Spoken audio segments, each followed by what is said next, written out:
What's up, everybody? I'm Katie Barrett, and today I'm going to go over some best practices when it comes to using a squat rack for bench press. There's many different kinds of racks that you can use for bench press. This one is the Rogue Monster Light Rack. These are J-hooks, and if you've seen my previous video, you know that I have the holes numbered, so it makes it super easy to know my rack height. So I'm not spending a bunch of time counting holes and hoping that it's that they're both at the right set. I've set the hooks on the outside of the rack so that when we unrack the barbell, we're going to be moving it away from the uprights here. We're going to be using a standard flat bench, and you kind of have to play with it to figure out where the best setup is for you. I have mine pretty much in line with the back of the uprights. When benching without a spotter, if you have spotter arms available, also known as face savers, these are going to be a great tool for you to use just in case you weren't able to get the weight up or the barbell may slip out of your hand. I'm always playing Final Destination in my head, like what is the worst possible case scenario. So let's talk about how to set these up. So these are going to be in place, and you want to measure them so that if one of those Final Destination things were to happen, these will catch the barbell before it smashes your windpipe or your face, okay? So really important that we get the height right, because if it's too high, you're gonna end up hitting the safety spotter arms with the barbell and you won't get, your lift. Or if you set them too low, they won't serve the purpose that they're meant to serve. So for an example, unrack the barbell, pretend it has a whole bunch of weight on it, and I just can't get up. I'm gonna set that barbell down on the spotter arms, and it has enough room to clear my windpipe and mostly my face. Lowering them down one hole would still provide me with the windpipe protection, but probably not the face protection. So every rack is different, and there's different spacing in different holes on various racks. So just make sure that you test it to clear that windpipe and clear your face before you start bench pressing. Now, where should you place these J-hooks? We need to make sure that we're not too low or that we're too high. I'm gonna show you examples of what both of those look like.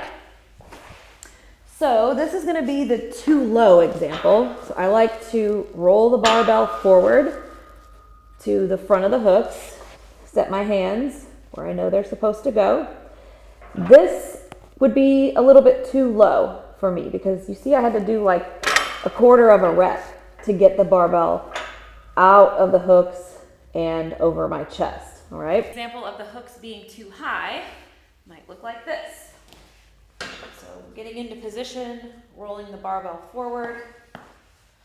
I'm already pretty much fully locked out, all right? So I'm having to protract my shoulder blades and get out of position before I even start the lift. Furthermore, if I needed to get rid of this barbell quickly, I'm already under the hooks. So I'm having to protract the shoulder blades once again, get out of position, and replace the barbell. A comfortable height for me is somewhere in the middle of the too low and too high. And this is what it looks like. So I'm going to roll that barbell forward, get my hands in place. I've got my upper back and head driving into the bench. I'm tight. When I unrack, all I have to do is come out, pretty much. I just have a little bit of the upward motion, but I'm clearing the hooks. That way, if I need to get rid of this barbell, all I'm doing is going back, looking for those uprights, and then setting the barbell in place. If your hole spacing is kind of like, wow, this is too high or this is too low, personally, I would go with it a little bit too low. That way, once again, if you need to get rid of that barbell, you can just go back and then down. But the most important thing I would say with the spotter arms is to make sure that you're clearing that windpipe and your face in the event that you were to drop the barbell. If you don't have access to the spotter arms, but you do have access to pins, you could use these in the same concept as you would the spotter arms. We're just setting up the barbell on the inside of the rack. Once again, make sure that you measure twice, cut once, before you put any load on. Let me mention that even if you have spotters, okay, it is a good idea to use the spotter arms or the safety mechanisms anyway. I say this because not everyone knows how to spot, just being honest. The spotter may not be paying attention at that moment. If it's not somebody who's experienced, and even someone who is experienced, things can happen. Anything can happen. You always have to play Final Destination.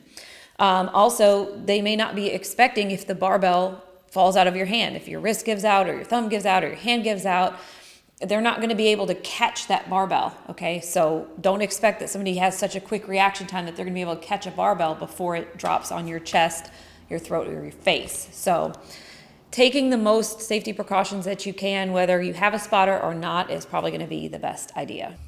Thank you for watching. If you found this helpful, please share it with someone that may also find it helpful, and stay safe when you're out there lifting.